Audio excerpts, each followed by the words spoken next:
Video کو like کر کے آگے شیئر ضرور کر دینا۔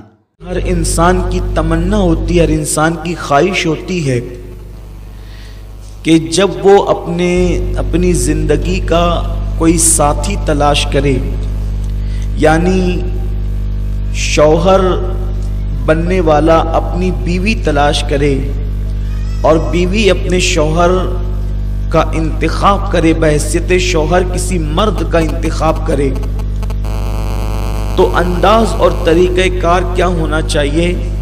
اللہ نے مردوں کو فرمایا فَانْكِحُوا مَا طَابَ لَكُم مِّنَ النِّسَاءِ مَثْنَىٰ وَثُلَاثَ وَرُبَاعَ فَإِنْ خِفْتُمْ أَلَّا تَعْدِلُوا فَوَاحِدَةً۔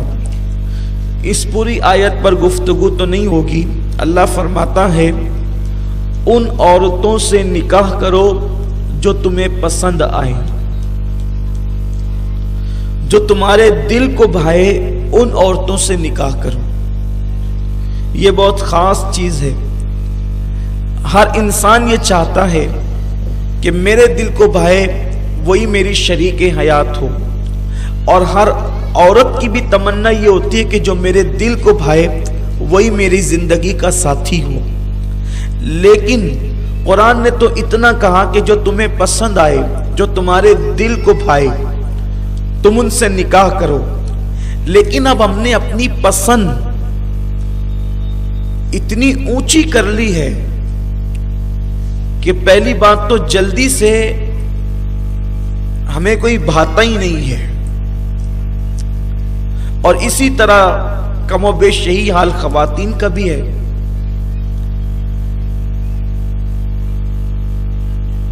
اور ہماری پسند اب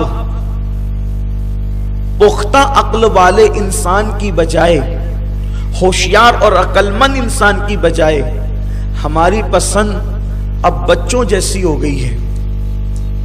جیسے ایک باپ یا ایک ماں اپنے بچے کو کسی دکان پر لے کر کے جائیں اور پوچھے کہ بیٹا تم کون سی چیز لوگے، تو جو چیز اس کو زیادہ چمکتی نظر آتی ہے وہ اس پہ انگلی رکھتا ہے، اور ابھی اس پہ انگلی رکھی تھی، پھر کوئی اور چیز چمکتی نظر آ گئی تو پھر اس پہ انگلی رکھ دیا، پھر اس کے بعد پھر اور کوئی چیز چمکتی نظر آ گئی اس پہ انگلی رکھ دیا۔ یعنی وہ کسی چیز پر کے معاملے میں نتیجے پر پہنچ ہی نہیں پا رہا ہے، اور وہ بچہ کبھی یہ کبھی یہ کبھی یہ کبھی یہ کر رہا ہے، صرف اس چیز کی چمک کو دیکھ کر۔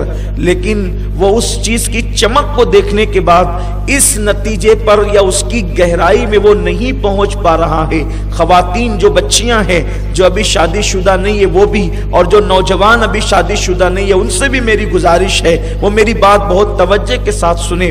ایک مثال کے طور پر کوئی چیز لے لیں آپ، اگر وہ چمکدار ہے، اگر آپ اس کی گہرائی کے اندر نہیں جاتے ہیں تو آپ کو نہیں پتا کہ یہ چیز آپ چند دن تک استعمال بھی نہ کر پائیں گے کہ یہ ٹوٹ جائے گی، اس کو پانی لگے گا تو یہ خراب ہو جائے گی، اس کی چمک جو ہے وہ چند دنوں کے اندر اڑ جائے گی۔ میرے پیارے آقا صلی اللہ علیہ وسلم کے پیارے دیوانوں، یہ بچوں کی پسند ہوتی ہے کہ جو چمک کی بنیاد پر کسی چیز کا سلیکشن کرتے ہیں، لیکن جو بچے نہیں ہوتے بلکہ پختہ خیال لوگ ہوتے ہیں، دور اندیش لوگ ہوتے ہیں، جو اچھی طبیعت کے مالک لوگ ہوتے ہیں، جو اچھی فکر کے مالک لوگ ہوتے ہیں، جو تجربہ کار ہوتے ہیں، جو خام خیال نہیں ہوتے، ان کی طبیعت یہ ہوتی ہے کہ یہ چیز میرے کام کتنی آ سکتی ہے۔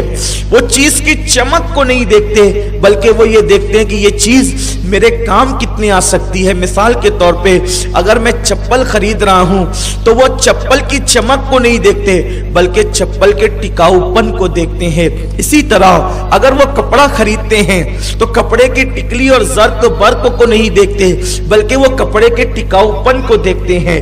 اسی طریقے سے وہ کوئی بھی چیز خریدتے ہیں تو وہ جو ہے وہ اس کی مضبوطی کو دیکھتے ہیں، اس کے ٹکاؤ پن کو دیکھتے ہیں۔ لیکن آج کل کے چھوکرے اور چھوکریاں جو ہے وہ تو چیزیں بھی خریدتی ہیں تو چمک دمک کی بنیاد پر، اور انتخاب بھی زندگی کے ساتھی کا کرتے ہیں تو چمک دمک اور رہن سہن کی بنیاد پر۔ اس لیے بیچارے چیزوں کے اندر بھی دھوکہ کھا جاتے ہیں اور زندگی کے ساتھی کے اندر بھی دھوکہ کھا جاتے ہیں۔ آپ دیکھیں جو ہمارے باپ دادا تھے، دادا دادیاں تھی، وہ لوگ کوئی چیز خرید کے لاتے تھے تو بہت دن تک کے اس کو استعمال کر سکتے تھے. یہ ان کی پختہ خیالی کی دلیل تھی. آپ لوگ کہتے ہیں نا اولڈ از گولڈ, پرانی چیز بہتر ہوتی ہے, تو اسی طرح وہ پرانے لوگوں کے تجربات ہوتے تھے اور اس تجربات کی بنیاد پر وہ چیزوں کو دیر تک اور دور تک استعمال کرتے تھے. لیکن اب ہمارے کپڑوں کا حال تو یہ ہے کہ 6 مہینے بھی نہیں بیتتے اور کپڑے پھٹنے لگتے ہیں, اس لیے کہ ہمارا جو سلیکشن کا انداز ہے, ہمارا جو چننے کا انداز ہے, ہمارا جو انتخاب کا انداز ہے, وہی غلط ہو گیا ہے. ہم اپنی چیز کو کہاں تک وہ مقصد پورا کرے گی اس پر نظر کرنے کی بجائے ہم شو پر اور چمک دمک پر نظر رکھتے ہیں.